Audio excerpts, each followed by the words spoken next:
Olá pessoal, bom dia, boa tarde, boa noite a todos os senhores que são inscritos no nosso canal Anotações de Processo Civil. Se você ainda não é, eu sou o professor Arthur Vieira e depois que eu concluí o meu doutorado em Direito Processual, eu resolvi me dedicar a esses veículos de comunicação para que eu pudesse transmitir aos senhores conhecimento jurídico de qualidade e de forma gratuita. Aqui eu vou pontuar o meu e-mail de contato para que eventuais interessados possam estabelecer um contato mais direto. Inclusive, nós podemos eventualmente considerar a hipótese de publicar um artigo científico em conjunto, tá certo? Bom, gostaria de pontuar também com os senhores o nosso canal no YouTube. Se você ainda não é inscrito, basta clicar no ícone do livro que fica no canto inferior do vídeo para que você se inscreva. Sugiro também que você clique no ícone do sininho para que você possa ativar as notificações dos vídeos que são constantemente disponibilizados por aqui. Gostaria de apresentar também aos senhores a nossa plataforma acadêmica arturvieiracursos.com.br, arturvieiracursos.com.br, onde os senhores encontrarão cursos online de modo gratuito, inclusive com a emissão de certificado válido em todo o território nacional. Tá certo? Então, após a pausa, nós vamos tratar do vídeo de hoje.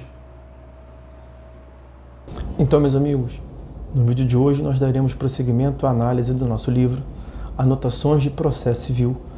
Nós estamos tratando da terceira parte que analisa os processos nos tribunais, mais precisamente sobre o primeiro tópico dessa parte, que é sobre o sistema brasileiro de vinculação a certos pronunciamentos judiciais, a força vinculatória. Portanto, no tópico que aparece na tela aí para os senhores, que nós analisaremos hoje, é o da uniformização da jurisprudência. Vamos a ele.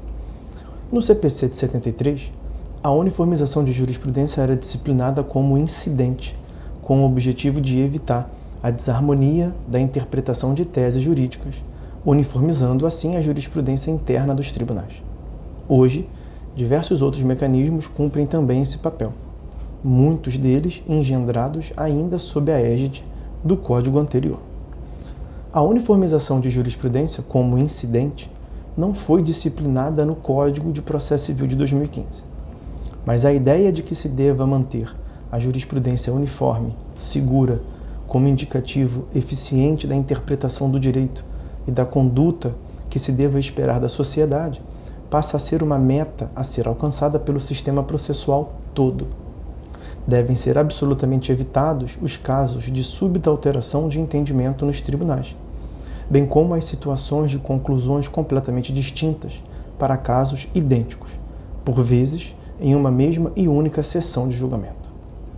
Visando a dar maior efetividade ao princípio da isonomia e a garantir a segurança jurídica, o caput do artigo 926 prevê que os tribunais devem uniformizar sua jurisprudência e mantê-la estável, íntegra e coerente. O parágrafo 1º do mesmo artigo 926 dispõe que os tribunais deverão editar enunciados de súmula que reflitam a sua jurisprudência dominante. Não se trata de súmula com o grau de vinculatividade daquelas editadas pelo STF, no regime estabelecido pelo artigo 103-A da Constituição Federal, que vier a ser incluído pela Emenda Constitucional 45 de 2004. Mas isso não significa dizer que a súmula editada nos termos do parágrafo 1º do artigo 926 não deva ser observada, e sim que o seu desrespeito deve ser atacado por outro meio que não da reclamação, ou seja, apenas não há vinculatividade forte. Nesse sentido, são súmulas não vinculantes, mas vinculam sim nas outras duas acepções do termo acima indicados. No que tange a essas súmulas, quando emitidas em matéria constitucional pelo STF ou em matéria federal infraconstitucional pelo STJ, há explícita determinação da necessidade de sua observância, como se vê do inciso 3º do artigo 927. Além disso, também se prevê expressamente que os juízes e tribunais sigam a orientação do plenário ou do órgão especial aos quais estiverem vinculados, como se vê do inciso 5º desse mesmo artigo 927, o que abrangerá as súmulas editadas por tais órgãos. Portanto, há o dever de observar tais súmulas, ainda que não caiba em face do descumprimento à reclamação. Sobre a tradição brasileira, no manejo das súmulas, colhe-se a seguinte passagem da lavra de Humberto Teodoro Júnior. Aspas. O sistema uniformizador da jurisprudência adotado entre nós é bom esclarecer, não é exatamente o mesmo dos precedentes, observado nos países regidos pelo common law. Na tradição anglo-saxônica, o confronto se dá entre casos, ou seja, o precedente se impõe quando o novo caso a ser resolvido seja igual a outro anteriormente julgado por tribunal, no respeitante a seus elementos essenciais. Mantém-se, no novo Código Brasileiro, a tradição do regime de súmulas, com o qual o direito positivo nacional, inclusive no plano constitucional, já se acha familiarizado, e que, à evidência, não é o mesmo do direito anglo-saxônico. Nesse sentido, está determinado por nosso novo CPC que, uma vez verificado o estabelecimento da jurisprudência qualificada como dominante, entre seus julgamentos, os tribunais brasileiros editarão enunciados de súmula, com observância dos pressupostos fixados no regimento interno, parágrafo 1º do artigo 926. O novo CPC dispensou grande atenção ao fenômeno jurisprudencial, por reconhecer a relevante influência político-institucional que a interpretação e a aplicação do direito positivo pelos órgãos judiciais exercem sobre a garantia fundamental da segurança jurídica, em termos de uniformização e previsibilidade daquilo que vem a ser efetivo ordenamento jurídico vigente no país.